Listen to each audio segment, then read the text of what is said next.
अस्सलामुअलैकुम and welcome back to Course Town. आज काफ़ी दिनों के बाद टाइम मिला है वीडियो बनाने का, तो उसके लिए पहले माजरत। और हम मूव करते हैं अपने मेन टॉपिक की तरफ। और हमारा आज का जो मेन टॉपिक है वो है call by value and call by reference. Because ये जो आज का लेक्चर है ये C plus plus programming series का एक लेक्चर है। और लास्ट टाइम हमने इस सीरीज़ में फंक्शंस को डिस्कस किया था और उनकी प्रैक्टिस भी की थी। तो आज के इस लेक्चर में हम देखते हैं जी कि हम call by value and call by reference को किस तरह से हैंडल कर सकते हैं, इन दोनों में डिफरेंस क्या है और इन दोनों का पर्पस क्या है। ठीक है, तो सबसे पहले देख लेते हैं जी कॉल बाय वैल्यू और कॉल बाय रेफरेंस का डिफरेंस। अच्छा, इन दोनों में डिफरेंस एक है जी बहुत कॉमन सा। वो ये है कि जी अगर जो वैल्यू है, ठीक है जी, जो आपने वैल्यू पास की है फंक्शन को, अगर वो चेंज नहीं होती, ठीक है, तो वो चीज़ होगी हम लोगों के पास कॉल बाय वैल्यू। और अगर जो भी चीज़ हमने एज अ पैरामीटर फंक्शन में पास की है और वो फंक्शन में जाके चेंज करने के बाद जो कॉलर फंक्शन है जहाँ से हमने इस फंक्शन को कॉल किया था वहाँ पे भी चेंज हो जाए, ये चेंज रिफ्लेक्ट हो जाए उस जगह पे भी, तो ये वाला जो मैकेनिज्म है इसको हम कॉल बाय रेफरेंस कहते हैं। ठीक है, यानी कि जब मैंने कॉल बाय वैल्यू को यूज़ किया, यानी कि फंक्शन को कॉल किया और उसको मैंने सपोज लेट से मैंने टू वैल्यूज़ दी हैं उसको, 10 एंड 20। ठीक है, अब ये दो वैल्यूज़ मैंने फंक्शन को एज ए इनपुट दी। ठीक है जी, और फंक्शन ने इनपुट लेने के बाद इनको लेट से 11 एंड 21 कर दिया। ठीक है, अब फंक्शन के अंदर तो वेरिएबल्स की वैल्यू ये हो गई, लेकिन जहाँ से मैंने ये दो वैल्यूज़ भेजी थी अगर उस जगह पर भी ये चेंज नज़र ना आए तो इसको हम कॉल बाय वैल्यू कहते हैं। और अगर इस जगह पर ये वाला चेंज रिफ्लेक्ट हो जाए तो हम इसको कॉल बाय रेफरेंस कहते हैं। ठीक है, आई नो कि ये अभी लिटिल बिट कंफ्यूजिंग है। इसको ज़्यादा सिंप्लीफाई करने के लिए हम इनकी जो एग्जांपल्स हैं उनकी तरफ मूव करते हैं। ठीक है, कॉल बाय वैल्यू के अंदर जो ओरिजिनल वैल्यू है वो हम लोगों के पास मॉडिफाई नहीं होती, जबकि उसकी एक कॉपी जो है वो हम फंक्शन में पास करवा देते हैं और फंक्शन उस कॉपी को प्रोसेस करके रिजल्ट्स जनरेट करता है। तो जो ओरिजिनल वैल्यू होती है वो हम लोगों के पास सेव पड़ी रहती है। ठीक है, तो जो वैल्यू हम फंक्शन में पास करते हैं वो लोकली स्टोर करवा ली जाती है स्टैक मेमोरी लोकेशन में। ठीक है, और अगर आपने पैरामीटर्स को चेंज करना है तो वो सिर्फ और सिर्फ उसी फंक्शन के अंदर चेंज होते हैं, उस फंक्शन से बाहर वो चेंज आपको रिफ्लेक्ट नहीं होगा, आपको नज़र नहीं होगा आएगा। ठीक है, तो इसको समझने के लिए हम एक एग्जांपल करते हैं। एग्जांपल के लिए हम क्या करते हैं जी, सिंपल इसको यहाँ से रिमूव करते हैं। रिमूव करने के बाद हम क्या करते हैं जी, एक हेडर फाइल ले लेते हैं और उसके बाद नेम स्पेस ले लेते हैं और उसके बाद हम यहाँ पर क्या करते हैं जी, अपना जो मेन फंक्शन है वो बना लेते हैं। मेन फंक्शन आ गया जी। अच्छा, इस मेन फंक्शन में हम क्या करते हैं, एक वेरिएबल ले लेते हैं नंबर के नाम से और इसमें मैं 10 स्टोर करवा देता हूँ। मैंने इस नंबर में 10 स्टोर करवाया और इसके बाद मैंने एक फंक्शन कॉल किया। ठीक है जी, ये वाला मेरा फंक्शन है और इसको मैंने क्या किया, ये नंबर पास कर दिया।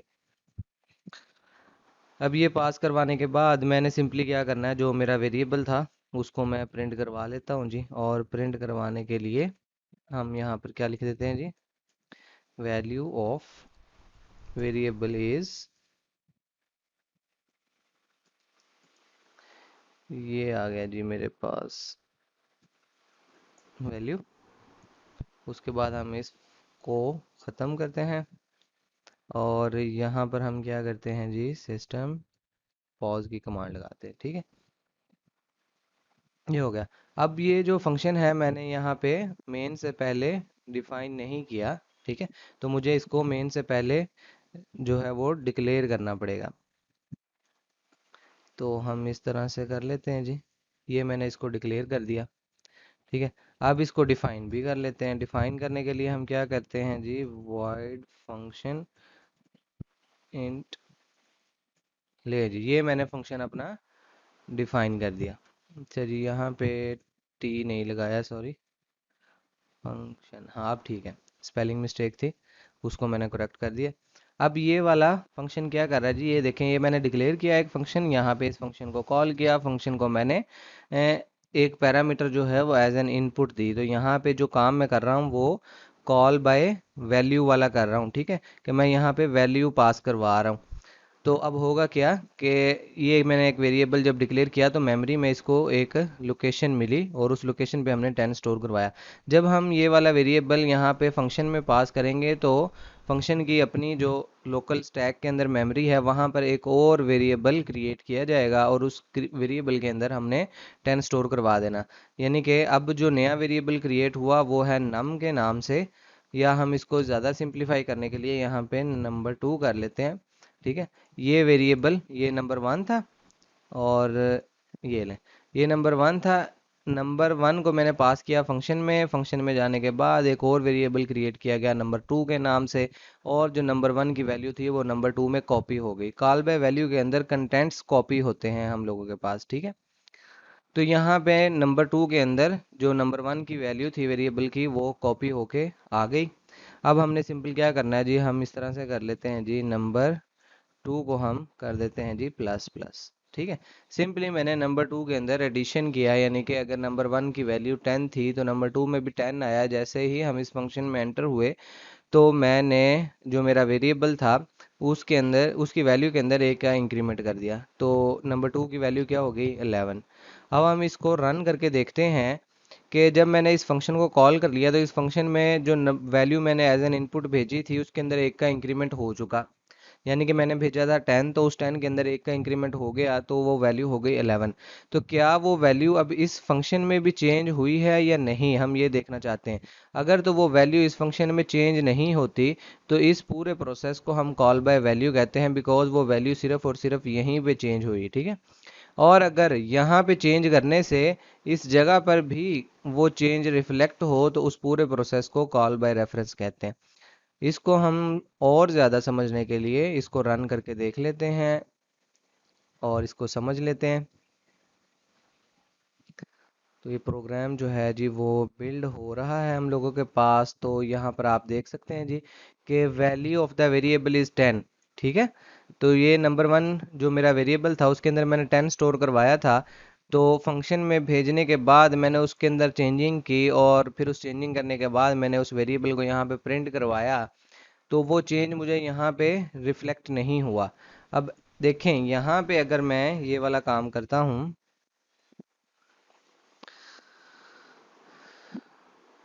मैंने नंबर 2 को यहाँ पे प्रिंट करवाया, ठीक है। तो अब क्या होगा, सबसे पहले वेरिएबल क्रिएट होगा, उसके अंदर हमने 10 स्टोर करवाया, फंक्शन के अंदर वो वेरिएबल पास किया, उस वेरिएबल के अंदर एक इंक्रीमेंट किया, उस वेरिएबल की वैल्यू को प्रिंट करवाया, और उसके बाद हमने वापस यहाँ से जाके जो मेरा पहला वेरिएबल था उसकी वैल्यू को प्रिंट करवाया। तो यहाँ पे हम देखेंगे, यहाँ पे इस वैल्यू के अंदर एक का इंक्रीमेंट हो गया तो ये वैल्यू मेरे पास 11 आएगी और ये वाली वैल्यू मेरे पास 10 आएगी, ठीक है। दो अलग अलग वैल्यूज आएंगे बिकॉज यहाँ पे जो वेरिएबल है वो अलग अलग मेमोरी जो है वो ऑक्यूपाई कर रहे हैं। तो ये देखें जी, यहाँ पे नंबर 2 की जो वैल्यू थी वो 11 है और नंबर 1 की जो वैल्यू है वो 10 है हम लोगों के पास। तो इस पूरे प्रोसेस को हम क्या कहते हैं जी, कॉल बाय वैल्यू। उम्मीद करता हूँ कि कॉल बाय वैल्यू की समझ आ गई होगी। हाँ, अगर समझ नहीं आई, मैं एग्जांपल्स बहुत ज़्यादा आसान लेता हूँ और बहुत यानी कि ना एब्स्ट्रैक्ट लेवल पे कोशिश करता हूँ कि आपको आसानी से समझ आ जाए।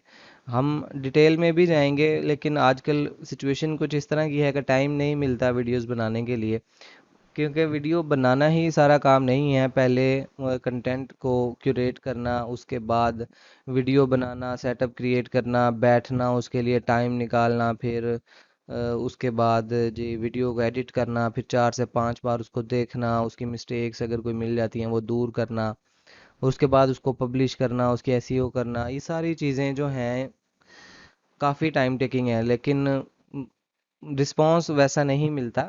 लेकिन फिर भी मैं ये चाहता हूँ कि मैं हमेशा अपने स्टूडेंट्स के लिए काम करता रहूँ और ताकि बाद में मेरे स्टूडेंट्स मुझे याद करें। मेरा सिर्फ एक ही पर्पज़ है, ठीक है।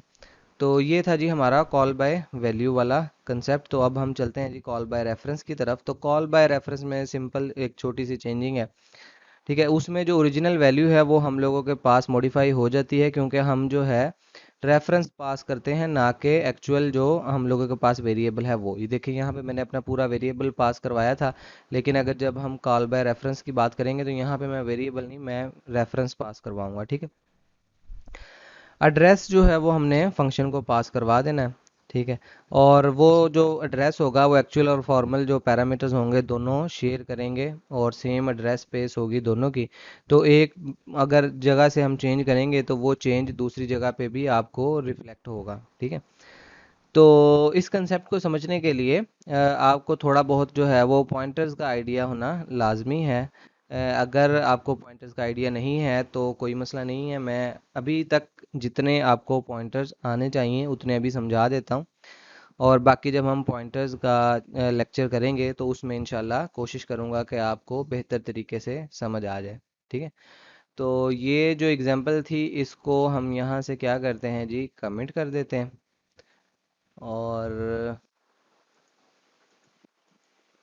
What is going on,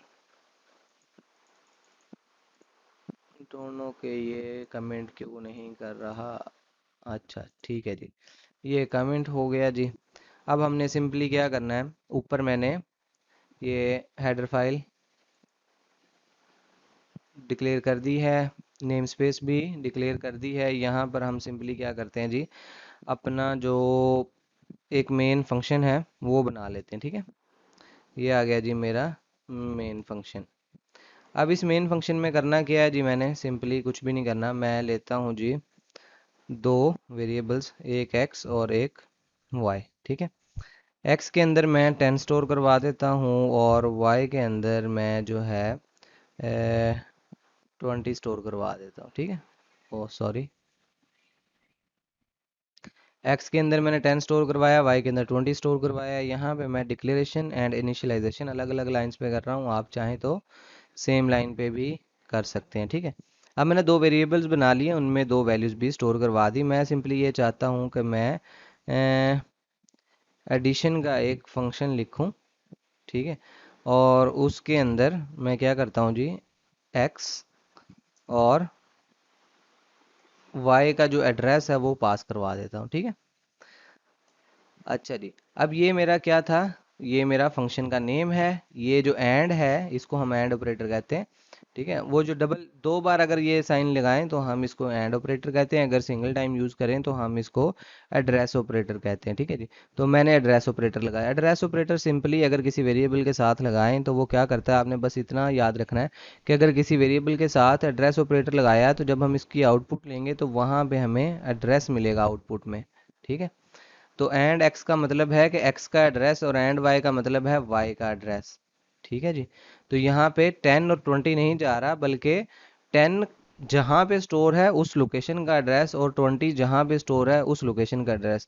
in simple words you can say कि एक्स एक बंदा है और वाई भी एक पर्सन है। तो एक्स जिस घर में रहता है उस घर का एड्रेस हमने भेजा, और वाई जिस घर में रहता है उस घर का एड्रेस हमने यहाँ पे इस फंक्शन में भेज दिया, ठीक है। ये इस वक्त एरर दे रहा है बिकॉज इस फंक्शन को ना मैंने डिक्लेयर किया है ना मैंने डिफाइन किया। तो ये काम हमें अभी थोड़ी देर बाद में करते हैं, ठीक है। तो उसके बाद हम क्या करते हैं जी, फंक्शन में वैल्यू भेजी। फंक्शन में वैल्यू भेजने के बाद मैंने उन वैल्यू को चेंज कर देना है, ठीक है। अब वैल्यू को चेंज करने के बाद मैं यहाँ पे सिंपली क्या करूँगा जी, एक्स और वाई की जो वैल्यू है उनको प्रिंट करवाता हूँ।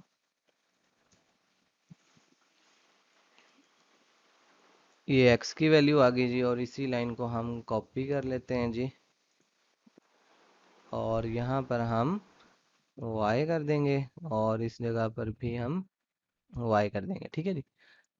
अभी तक हमने क्या किया जी, मैं बार बार रिपीट करता जा रहा हूँ, जो भी जब भी मैं एक स्टेप करता हूँ तो मैं पीछे से सारा बार बार रिपीट करता आ रहा हूँ कि दो वेरिएबल्स मैंने क्रिएट किए, उन वेरिएबल्स के अंदर वैल्यूज स्टोर करवाई, उन वेरिएबल्स का एड्रेस जो है मैंने इस फंक्शन में पास किया। इस फंक्शन में जाने के बाद मैं उस एड्रेस पे जो कंटेंट पड़ा है यानी कि 10 एंड 20 उसको चेंज करूंगा, और फिर मैं यहाँ आके देखूंगा कि क्या वो कंटेंट यहाँ पे चेंज होता है या नहीं। बिकॉज हमने ये कहा था कि पास बाय रेफरेंस के अंदर जो चेंज किसी फंक्शन में करेंगे वो चेंज हमें बाकी तमाम फंक्शंस में भी नज़र आएगा। तो इस फंक्शन में जो चेंज करूंगा वो चेंज मुझे वापस इस फंक्शन में भी नज़र आना चाहिए। ठीक है जी। तो हम अब क्या करते हैं जी, इस प्रोग्राम को वाइंड अप करते हैं और पॉज की कमांड लगाते हैं। अच्छा जी, अब हम आ जाते हैं वापस यहाँ पे।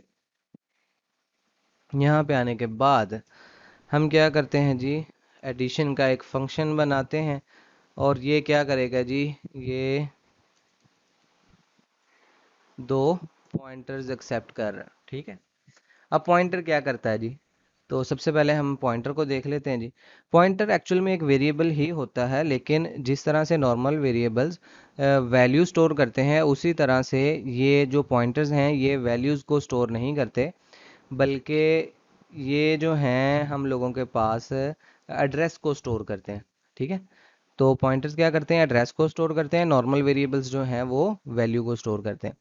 तो अगर आपको किसी भी वेरिएबल के साथ, किसी भी आइडेंटिफायर के साथ स्टैटिक लिखा हुआ नज़र आ जाए तो इसका मतलब ये है कि वो पॉइंटर है। ठीक है। तो यहाँ से मैंने क्या किया था, मैंने एड्रेस एक्स का और वाई का भेजा था। तो हमें पता है कि एक्स को, ओ सॉरी, एड्रेस को हैंडल करने के लिए हमें एक पॉइंटर चाहिए। तो आगे जो रिसिपिएंट होगा यानी कि जिसने एड्रेस को एक्सेप्ट करना है वो आगे पॉइंटर होगा। बिकॉज अगर मैं नॉर्मल वेरिएबल यहाँ पे लिखता हूँ तो वो एड्रेस को एक्सेप्ट नहीं करेगा। ठीक है। क्योंकि वो वैल्यू एक्सेप्ट करता है, उसकी नेचर ये है। तो पॉइंटर मैंने यूज़ किया। यहाँ पे पॉइंटर क्या करता है जी, जस्ट इसने एड्रेस को यूज़ कर लिया जी, सॉरी यहाँ पे स्टोर किया। और अब हमने इस एड्रेस पे जाके चेंजिंग्स करनी है। चेंजिंग्स क्या करनी है जी, मैं सिंपल ये करता हूँ जी। अगर तो मैंने उस एड्रेस पे यानी कि एक्स के अंदर जो एड्रेस स्टोर है उस एड्रेस के कंटेंट को एक्सेस करना है, तो मैं स्टैरिक लगा के अपने पॉइंटर का नेम लिखूंगा। मैंने लिखा जी एक्स। ठीक है जी। ये आ गया मेरे पास वैल्यू, और मैं इसमें क्या करता हूँ जी, प्लस प्लस, या हम इस तरह से कर लेते हैं जी, स्टैरिक एक्स प्लस वन। ठीक है। उसके बाद जी मैं क्या करता हूँ, वाई के अंदर मैं क्या करता हूँ जी, वाई प्लस वन। ठीक है। तो एक्स के अंदर जो एड्रेस था उस एड्रेस पे जो वैल्यू थी उसको एक्सेस करने के लिए मैंने कहा कि हम स्टैरिक लगाएंगे। तो मैंने स्टैरिक लगाया तो ये क्या हुआ जी, एक्स की वैल्यू आ गई। तो यहाँ पे ये मुझे मिली एक्स की वैल्यू, उस वैल्यू में मैंने एक का सम किया और एक्स के अंदर वापस स्टोर करवा दिया। ठीक है। अगर ये मैं स्टैरिक नहीं लगाता तो ये मुझे जो है वो एड्रेस रिटर्न करेगा। किस तरह से करेगा ये हम सारी चीज़ें पॉइंटर्स वाले लेक्चर में देखेंगे। मैं चाहता तो यहाँ पे भी बता सकता था, लेकिन लेक्चर की लेंथ जो है वो काफ़ी इंक्रीज हो जाएगी। चले हम करके देख लेते हैं। अच्छा जी, इसको हम यहीं पे छोड़ते हैं। तो मैं क्या करता हूँ जी, सिंपल यहाँ पे x लिख देता हूँ जी। ठीक है। और यहाँ पे मैं लिख देता हूँ जी एंड x। ठीक है, आपको समझाने के लिए। तो मैंने क्या किया जी, मैंने एक फंक्शन बनाया, उस फंक्शन में दो वैल्यूज़ आ रही थी। यहाँ पे मैंने इस वैल्यू को उस यानी कि मेरा जो पॉइंटर था उसके एड्रेस को प्रिंट करवाया और उसके कंटेंट को प्रिंट करवाया। तो यहाँ पे हम आउटपुट में देख लेते हैं कि हमारे पास क्या आता है, और ये वाली आउटपुट भी आ जाएगी आप लोगों के सामने। ठीक है। तो ये लें जी, ये देख लें। अभी ये दो लाइंस को छोड़ें, ये वाली दो लाइंस देखें आप। ठीक है। तो ये क्या था, ये देखें, ये एड्रेस है, ये हेक्साडेसिमल नंबर है, क्योंकि एड्रेसेस जो हैं वो हेक्साडेसिमल में होते हैं हम लोगों के पास। तो ये एक्स की वैल्यू है, एक्स की वैल्यू ये है। यानी कि पॉइंटर को अगर विदाउट स्टैरिक हम यूज़ करें तो वो हमें एड्रेस देता है, लेकिन जब हम स्टैरिक के साथ यूज़ करें तो वो हमें वैल्यू देता है। तो इस एड्रेस पे जो वैल्यू है वो मेरे पास 10 पड़ी है, बिकॉज अभी यहाँ से एक्स की वैल्यू जो थी, वो एक्स का जो एड्रेस था वो मैंने यहाँ पे भेजा स्टैरिक एक्स में। स्टैरिक एक्स के अंदर जो वैल्यू पड़ी थी वो 10 थी। ठीक है। अच्छा जी, ये उम्मीद करता हूँ कि पॉइंटर का फिलहाल इतना सा तो आपको समझ आ गया होगा। इसको हम यहाँ पे रिमूव करते हैं। ठीक है। अब मैंने क्या किया, x के अंदर जो वैल्यू पड़ी थी उसके अंदर भी एक का एडिशन किया, y के अंदर जो वैल्यू पड़ी थी उसके अंदर भी एक का एडिशन किया। तो यहाँ पे इस फंक्शन में मेरे पास दो एड्रेसेस आ रहे थे, उन एड्रेसेस पे जाके मैंने दोनों वैल्यूज़ में एक एक ऐड कर दिया। और यहाँ से वापस जाने के बाद, जब मैं यहाँ से वापस जाऊँगा तो मैं इस जगह पे आऊँगा, और इस जगह पे जाने के बाद मैंने जो दो एड्रेसेस भेजे थे इस फंक्शन में, उन वेरिएबल्स को मैं यहाँ पे प्रिंट करवाने की कोशिश करूँगा। तो मैंने यहाँ पे प्रिंट करवाया, तो मेरे पास जो आउटपुट है वो देख लें क्या आती है। तो वैल्यू जो भेजी, जो वैल्यू का एड्रेस भेजा था वो थी 10 एंड 20, और इस वक्त उस एड्रेस पे जो वैल्यूज़ पड़ी हैं वो 11 एंड 21 है। चेंजिंग मैंने इस फंक्शन में की, वो चेंजिंग मुझे यहाँ पे इस फंक्शन में भी रिफ्लेक्ट होकर नज़र आ रही है। तो इस कंसेप्ट को हम कहते हैं पास बाय रेफरेंस। ठीक है जी। और इससे पहले जो हमने किया था वो था पास बाय वैल्यू। तो सिंपल सा इसको हम एक बार दोबारा से रिवाइज कर लेते हैं। पहले हम पास बाय रेफरेंस को देख लेते हैं। मैंने एक फंक्शन बनाया, उस फंक्शन में मैंने दो वेरिएबल्स लिए, इन वेरिएबल्स के अंदर मैंने वैल्यू स्टोर करवाई। अब मैंने क्या किया सिंपली, कि जो मेरा फंक्शन था उस फंक्शन में मैंने वेरिएबल्स को नहीं भेजा बल्कि उन वेरिएबल्स के एड्रेस को भेजा। ठीक है। अब एड्रेस मैंने भेजा एंड एक्स और एंड वाई, यानी कि अगर किसी भी वेरिएबल के साथ हम एंड ऑपरेटर यानी कि एड्रेस ऑपरेटर लगाते हैं तो वो उसका एड्रेस एक्सट्रैक्ट कर लेता। तो एड्रेस गया, उस एड्रेस को यहाँ पे एक्स ने और वाई ने स्टोर किया। ठीक है। अब एक्स के अंदर वो एड्रेस आ गया जो कि इस एक्स का एड्रेस था। अच्छा, ये एक्स और ये एक्स और वाई हम डिफरेंट डिफरेंट यूज़ कर सकते हैं। एक्चुअल और फॉर्मल पैरामीटर सेम भी हो सकते हैं, डिफरेंट भी हो सकते हैं। ठीक है जी। मैं यहाँ पे मेरी कन्वेंशन यही है कि मैं सेम लेता हूँ। आप चाहें, अगर आपको कन्फ्यूजन हो रही हो तो आप कन्फ्यूजन को ख़त्म करने के लिए डिफरेंट जो है वो वेरिएबल्स ले सकते हैं। आप ए बी सी डी या कोई भी, आप नंबर 1 नंबर 2 अपनी मर्ज़ी से आइडेंटिफायर के नेम्स यहाँ पे यूज़ कर सकते हैं। तो क्या किया जी, मैंने एक्स और वाई का एड्रेस, जब मैं फंक्शन में गया तो वहाँ पे मेरे पास दो पॉइंटर्स थे, स्टैरिक एक्स और स्टैरिक वाई। स्टैरिक एक्स ने एक्स का एड्रेस स्टोर किया, स्टैरिक वाई ने स्टैरिक वाई का एड्रेस स्टोर किया। फिर स्टैरिक एक्स के अंदर वैल्यू पड़ी थी एक्स की, तो मैंने उस स्टैरिक एक्स की मदद से एक्स की वैल्यू को चेंज किया, स्टैरिक वाई की मदद से स्टैरिक वाई की वैल्यू को चेंज किया, और वहाँ से फिर मैं वापस आ गया। ठीक है जी। जैसे ही ये इंस्ट्रक्शन ख़त्म हुई, मैं यहाँ पे इस आउटर ब्रैकेट पे आया और यहाँ से मैं इस जगह पे आ जाऊँगा। ठीक है। तो मैं यहाँ पे आया, यहाँ पे आने के बाद मैंने जो दो वेरिएबल्स का एड्रेस भेजा था अपने फंक्शन में, उन दो वेरिएबल्स के कंटेंट को प्रिंट करवाया, जो कि थे मेरे पास एक्स और वाई, यानी कि 10 एंड 20। तो जब मैंने प्रिंट करवाया तो मेरे पास जो आउटपुट आई वो काफ़ी जो थी वियर्ड थी, because weird in terms of value, कि उसकी वैल्यू चेंज हो चुकी थी यहाँ पे, कि एक्स की जो वैल्यू थी वो 10 थी, वाई की वैल्यू 20 थी, लेकिन जब आउटपुट आई तो एक्स की वैल्यू जो है वो 11 आई और वाई की वैल्यू जो है वो 21 आई। बिकॉज हमने ये कहा था कि पास बाय रेफरेंस में जब हम रेफरेंस पास करेंगे तो सेम जो मेमोरी लोकेशन है या जो सेम जो एड्रेस है वो शेयर्ड होगा दो वेरिएबल्स के दरमियान में। तो एक वेरिएबल अगर चेंजिंग करता है तो वो चेंज आपको बाकी तमाम जगह पे भी रिफ्लेक्ट होगा। तो वही हुआ कि जैसे ही मैंने एडिशन के फंक्शन में सेम एड्रेस को यूज़ करते हुए चेंजिंग की, तो वो वाली चेंजिंग मेरे पास मेरे मेन फंक्शन में भी शो हुई। ठीक है। तो ये था पास बाय रेफरेंस, और ये है जी हम लोगों के पास पास बाय वैल्यू। यहाँ पे आप देख रहे होंगे कि मैंने फंक्शन को मेन के बाद डिफाइन किया है, इसलिए मुझे यहाँ पे उसको डिक्लेयर करना पड़ा। यहाँ पर मैंने फंक्शन को मेन से पहले डिफाइन किया है, लिहाजा मुझे डिक्लेरेशन की ज़रूरत नहीं है। तो मैंने दोनों कंसेप्ट आपके दोबारा से रिवाइज भी करवा दिए। ठीक है। तो यहाँ पे मैंने एक फंक्शन बनाया जी, और उस फंक्शन को मैंने एक वेरिएबल दिया, पास किया उसके अंदर एज एन आर्गुमेंट। और उस फंक्शन में जाने के बाद उस फंक्शन की जो वैल्यू थी वो कॉपी होके जा रही है। ठीक है। यहाँ पे ये जो नंबर 1 मैं पास कर रहा हूँ, यहाँ पे इस नंबर 1 की वैल्यू जा रही है वो है 10, और जो पास बाय रेफरेंस था उस केस में नंबर 1 का एड्रेस जा रहा है। ठीक है। यानी कि यहाँ पे हमने एक्स यूज़ किया था, तो जो मैं यहाँ पे पैरामीटर दे रहा हूँ, यहाँ पे इनपुट जो दे रहा हूँ, यहाँ पे इस इनपुट की वैल्यू जा रही है, पास बाय रेफरेंस में इस इनपुट का एड्रेस जाता है। ठीक है। तो ये डिफरेंशिएट करने के लिए दो चीज़ें याद रखनी है आपने। तो यहाँ पे मैंने वैल्यू भेजी, उस वैल्यू के अंदर मैंने चेंज किया, उसको प्रिंट करवाया। जब मैं वापस आया यहाँ पे मैंने उसको प्रिंट करवाने की कोशिश की, तो वो चेंज मेरे पास यहाँ नहीं आया, बिकॉज पास बाय वैल्यू के अंदर हम डिफरेंट वेरिएबल्स क्रिएट करते हैं। यानी कि जो मैंने यहाँ पे पैरामीटर यूज़ किया, इसने सेपरेट मेमोरी ऑक्युपाई की है मेरे पास, मेरी रैम के अंदर। सेम मेमोरी लोकेशन को इसने यूज़ नहीं किया, जबकि पास बाय रेफरेंस में हम लोग सेम मेमोरी लोकेशन को यूज़ करते हैं। तो ये था जी आज का हमारा लेक्चर। उम्मीद करता हूँ कि आपको आज का लेक्चर समझ आ गया होगा।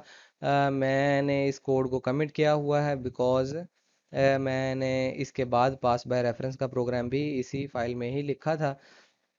तो ये कोड भी आप लोगों को मिल जाएगा जी। और अगर आप लोगों का कोई क्वेश्चन हो किसी भी किस्म का या कोई क्यूरी हो तो कमेंट सेक्शन में ज़रूर पूछिएगा।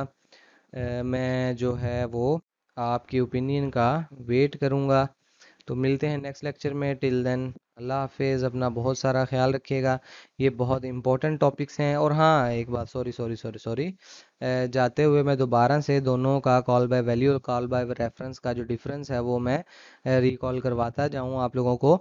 कॉल बाय वैल्यू के अंदर हम जो है वो वैल्यू की जो कॉपी है वो पास करवाते हैं, जबकि कॉल बाय रेफरेंस में हम उस वैल्यू का एड्रेस पास करवाते हैं। ठीक है, तो दोनों में पहला डिफरेंस ये आ गया। उसके बाद कॉल बाय वैल्यू में अगर किसी फंक्शन में हम चेंज करें तो वो चेंज हमें बाकी फंक्शंस में नज़र नहीं आएगा, जबकि कॉल बाय रेफरेंस में अगर हम किसी फंक्शन में जाके चेंज करते हैं तो वो चेंज बाकी तमाम फंक्शंस में भी आपको रिफ्लेक्ट होगा। ठीक है। और जो थर्ड चीज़ है जो कि इस पूरे की बेस है वो ये है कि एक्चुअल एंड फॉर्मल जो आर्गूमेंट्स हैं हम लोगों के पास वो डिफरेंट मेमोरी लोकेशंस लेते हैं। ठीक है, या डिफरेंट मेमोरी लोकेशंस पे क्रिएट किए जाते हैं कॉल बाय वैल्यू में। ठीक है जी। लेकिन जो कॉल बाय रेफरेंस में उसमें कॉल बाय रेफरेंस है उसमें एक्चुअल एंड फॉर्मल आर्गूमेंट्स जो हैं वो सेम मेमोरी लोकेशन पे क्रिएट किए जाते हैं।